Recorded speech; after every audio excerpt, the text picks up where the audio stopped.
there, and welcome to the Property Wealth Podcast. We're so glad you're joining us today. Yeah, thanks for tuning in. Today, we've got something really interesting lined up.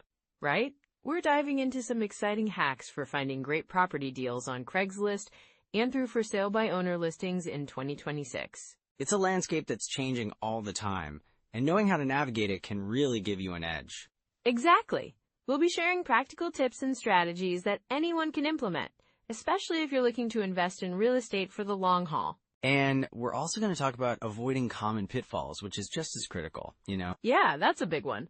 Plus, we'll discuss how to spot genuine opportunities and how to negotiate effectively. Negotiation is key. It can really set you apart from other buyers, especially in a competitive market. Absolutely. So whether you're a seasoned investor or just dipping your toes into the real estate waters, there's something here for everyone. And remember, it's all about building that long-term wealth, which is what we're really passionate about. So let's jump right in and explore these Craigslist and FSBO hacks that can help you find your next investment property. Sarah, when we think about real estate investing, especially for folks over 40, it's really about securing that financial future, right? Absolutely, Mike. A lot of people in that age group are starting to think about retirement, and the clock's ticking. They want to make sure they have enough saved up to live comfortably. Exactly. And with inflation being what it is these days, it's more important than ever to find ways to protect that wealth. Real estate, tends to be a solid hedge against inflation. Right. I've heard stories of investors who bought properties years ago, and now they're sitting on a gold mine. It's like their properties have become a safety net for them. Totally. I had a client, let's call him Tom, who bought a small duplex in his late 40s. He was just looking for a little extra income to help with retirement, Fast forward a decade, and not only has the property appreciated significantly, but he's also been able to rent it out at a much higher rate due to the market shifts. That's a great example. So he not only built equity, but also created a steady income stream. That's the kind of financial security people crave as they approach retirement. Absolutely. And let's not forget about the emotional side of things. It's not just about numbers on a spreadsheet.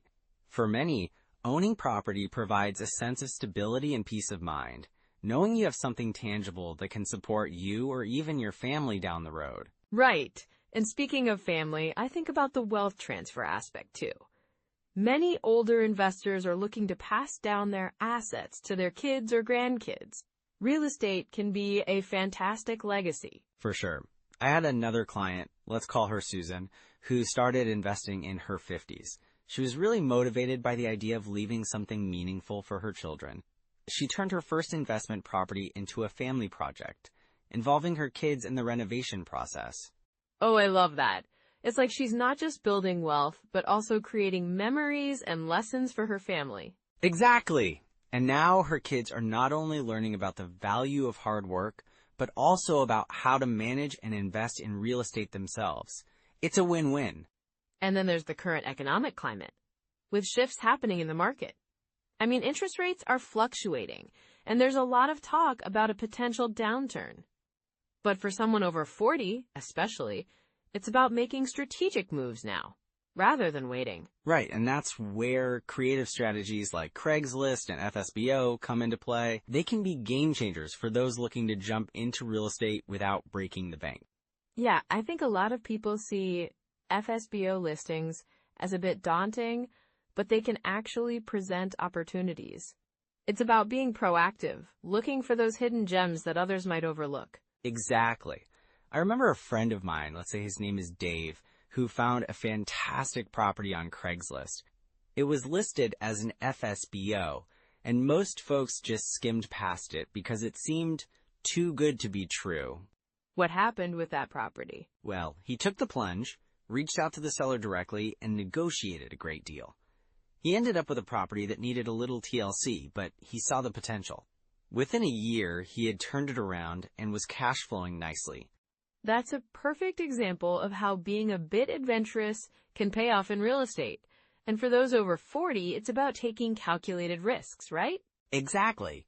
And also, it's about being informed, understanding the market trends, knowing what to look for, how to assess value, Those are skills that can really pay off. And it's not just about the financial aspect. I think a lot of people underestimate the personal growth that comes from diving into real estate investing. It can boost your confidence and give you a sense of purpose. Absolutely. I've seen it time and time again. People who start investing later in life often find a new passion. They engage in their communities, learn new skills, and build networks. It's not just about the money. It's about a richer life experience. So true. And with the right strategies in place, it can feel less overwhelming. You can start small, maybe with a single-family home or a small multi-unit property, and build from there. And that's why we're diving into these Craigslist and FSBO hacks. They're not just about finding cheap properties. They're about opening doors to opportunities that can lead to long-term wealth and security. Exactly. And for someone who may have been hesitant to invest before, these strategies can make it much more accessible. It's about finding that first step, and then everything else builds on it. So let's talk about how to navigate those platforms. Alright, so let's dive into some of the core strategies and rules of thumb that can really help you navigate Craigslist and FSBO listings effectively. Yeah, I think that's super important. Where do we start? A good place to begin is with the 1% rule. It's a simple guideline for evaluating potential rental properties. Basically, you want to aim for a property that rents for at least 1% of the purchase price. So if you're looking at a property that's listed for, say, $200,000, you'd want it to rent for at least $2,000 a month? Exactly! Now keep in mind, this is just a rule of thumb. It doesn't guarantee success, but it's a good starting point. You might find a property that doesn't quite hit that 1% mark, but still offers great value in other ways. Right, like location or potential for appreciation maybe. What's another strategy that can help? The 50% rule is another great one. This rule suggests that you should estimate your operating expenses to be about 50% of your rental income. So if you're projecting that $2,000 monthly rent, you'd set aside about $1,000 for expenses. That's a smart way to make sure you're actually cash flow positive. What kinds of expenses should you be considering? Good question. You should think about property management fees, maintenance, taxes, insurance, and maybe even some unexpected costs. It's always better to overestimate expenses a bit than to underestimate. Definitely. You don't want any surprises popping up later. What about cap rates? How do they fit into this? Cap rates are crucial for evaluating the potential return on investment. To calculate the cap rate, you divide the property's net operating income by its current market value. So, if that $200,000 property generates $20,000 in net income, the cap rate would be 10%. Got it. So, a higher cap rate generally means a better investment, right? Exactly. But remember, it also depends on the market. A 10% cap rate in one area might be average, while in another, it could be exceptional. Always compare it to similar properties in the market. That makes sense.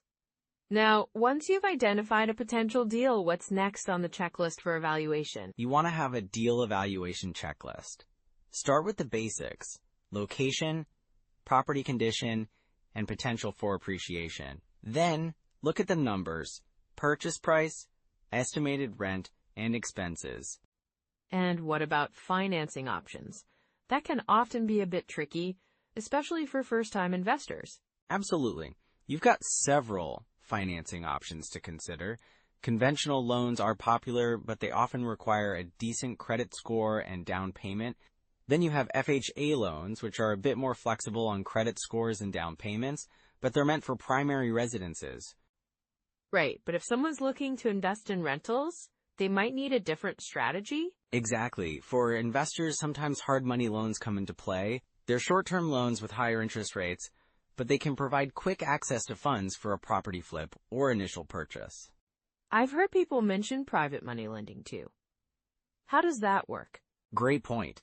Private money lending is when you borrow from individuals instead of banks. This could be a family member, friend, or even someone from your network. It's often more flexible than traditional financing, but you need to clearly outline terms to avoid misunderstandings. That's really helpful. Now, what types of properties should someone over 40 be considering? Well, it really depends on your long-term goals. Single-family homes are often a good starting point for beginners because they're easier to manage. But multifamily units can provide greater cash flow. Yeah, I can see that. More units mean more rent. What about commercial properties? Commercial properties can be a great investment too, but they typically require more capital and knowledge. Retail or office spaces can offer high returns, but they also come with higher risks, especially in changing market conditions. Right, so you really need to do your homework before jumping into that pool. Exactly. And don't forget to research the local market trends. Look for areas with job growth, good schools, and amenities. Those factors drive demand, which can lead to property appreciation. That's a solid point. So let's say you've found a property, you've run the numbers, and everything looks good. What's next? You'd want to conduct a thorough inspection. Don't skip this step. It can save you a lot of headaches down the road. Look for structural issues, plumbing, electrical systems, and even the roof condition. And if something comes up during the inspection, you can negotiate repairs or even the price, right? Exactly. Use the inspection as a tool for negotiation, and if the seller isn't willing to budge, it might be a sign to walk away. Seems like a smart strategy. Now, transitioning into common pitfalls, what are some mistakes you see often? One big pitfall is not doing enough due diligence. Sometimes people rush into deals because they're excited, but they skip critical evaluations. That can lead to some serious financial consequences. Anything else to watch out for? Underestimating renovation costs is another common mistake. You might think a quick paint job will do, but once you start digging in, you could find more extensive repairs needed. Yeah, that's definitely a cautionary tale. And lastly, failing to plan for vacancies can really hurt cash flow. Always budget for some months where the property might not be rented. Those are great reminders, Mike. It's all about being thorough and prepared, right? Absolutely. With the right strategies and a cautious mindset, you can make informed decisions that lead to successful investments. You know, Sarah, when it comes to Craigslist and FSBOs, one of the biggest pitfalls I see is over-leveraging. People get so excited about a deal that they stretch themselves thin financially, thinking they can handle more than they really can. Right, like they see a property that seems like a steal, and they jump in without really assessing their financial situation. What happens then? Exactly. I had a client who bought a duplex. Great price, good area, but they took out a huge mortgage, thinking they'd just rent it out right away. But the property needed more repairs than they anticipated, and then they were stuck with a mortgage payment, plus the repairs and no rental income coming in. Oof, that sounds stressful. And I bet it didn't take long for them to feel the pinch. Not at all. They were scrambling to cover those payments, and it really affected their cash flow. This leads us to a crucial point. Always know your limits. It's better to start small and grow than to dive into something that could drown you.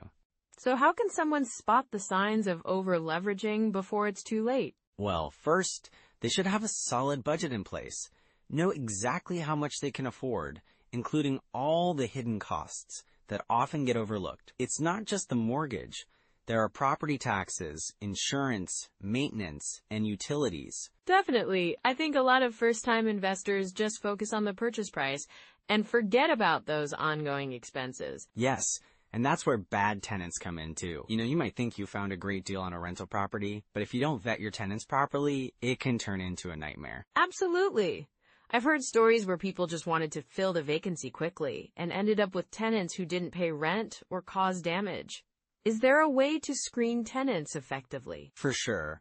Start with thorough background checks, credit history, rental history, and even personal references. It's about finding someone who will treat your property with respect. I had a case where a couple didn't check references, and they ended up with tenants who threw parties every weekend. It was chaos. Wow, that's a tough lesson, and I imagine that can really eat into your cash flow if you have to deal with constant complaints or evictions. Exactly. And that's another common mistake, ignoring cash flow. Investors sometimes focus too much on the potential appreciation of a property, rather than ensuring that it brings in a steady income. So it's like they're hoping for a big payday down the line, instead of making sure they're covering their costs in the meantime. Right. I had an investor who bought a property in a neighborhood that was up and coming. They thought they'd hit the jackpot, but the area took longer to develop than expected. They were left with a property that wasn't generating income, and the expenses just kept piling up. That sounds frustrating. I guess it's crucial to have a realistic view of the market and not just chase trends. Definitely. And then there's the whole timing the market thing.